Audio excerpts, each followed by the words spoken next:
It is the wish of all growers to maximize the growth potential of their clones. Providing the correct light spectrum is paramount to the development of your clones.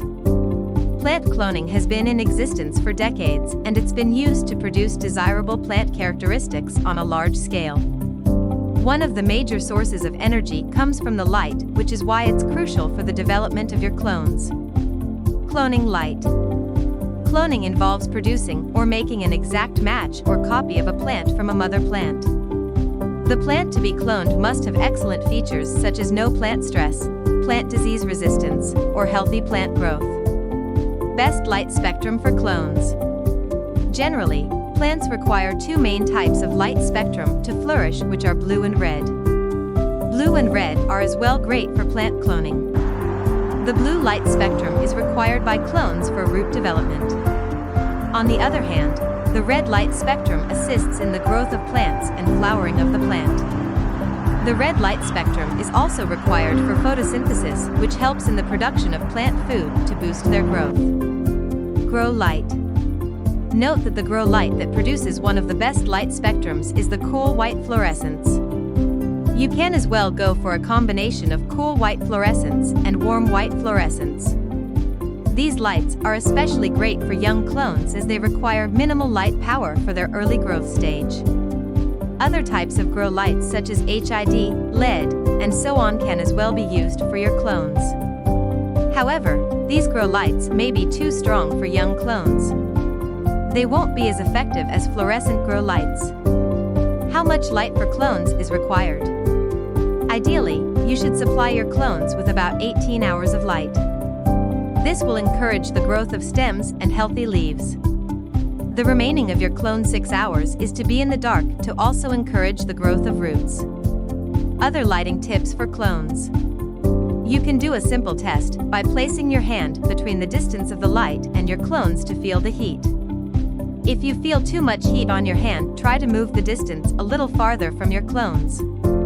As your clones develop, ensure you monitor their appearance.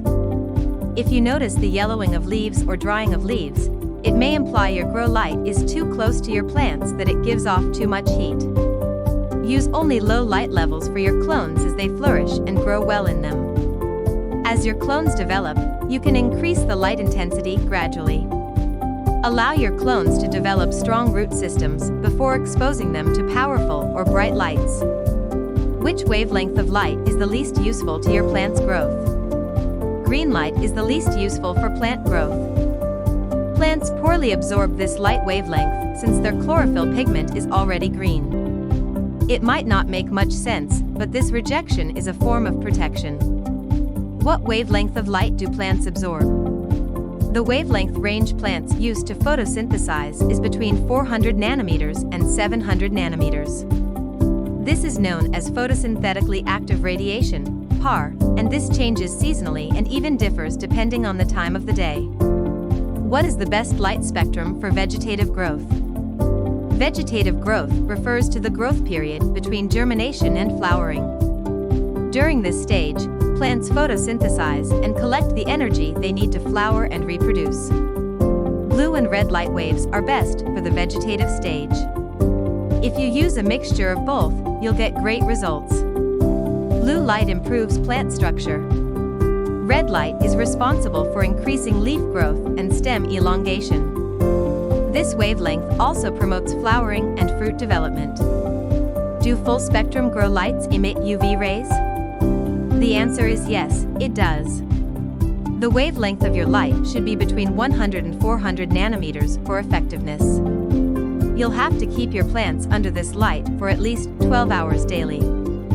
How to make a full-spectrum LED grow light? It's relatively easy to set up your full-spectrum grow light. I suggest buying a kit that contains all the elements you need. This will work out cheaper, especially if you have nothing on hand. Full-spectrum LED growth lights should range from ultraviolet to infrared. This will ensure it mimics natural daylight as closely as possible. The wavelength range of your setup should be between 400 nanometers and 700 nanometers. Conclusion. We have concluded that the best light spectrum for clones is blue and red colors.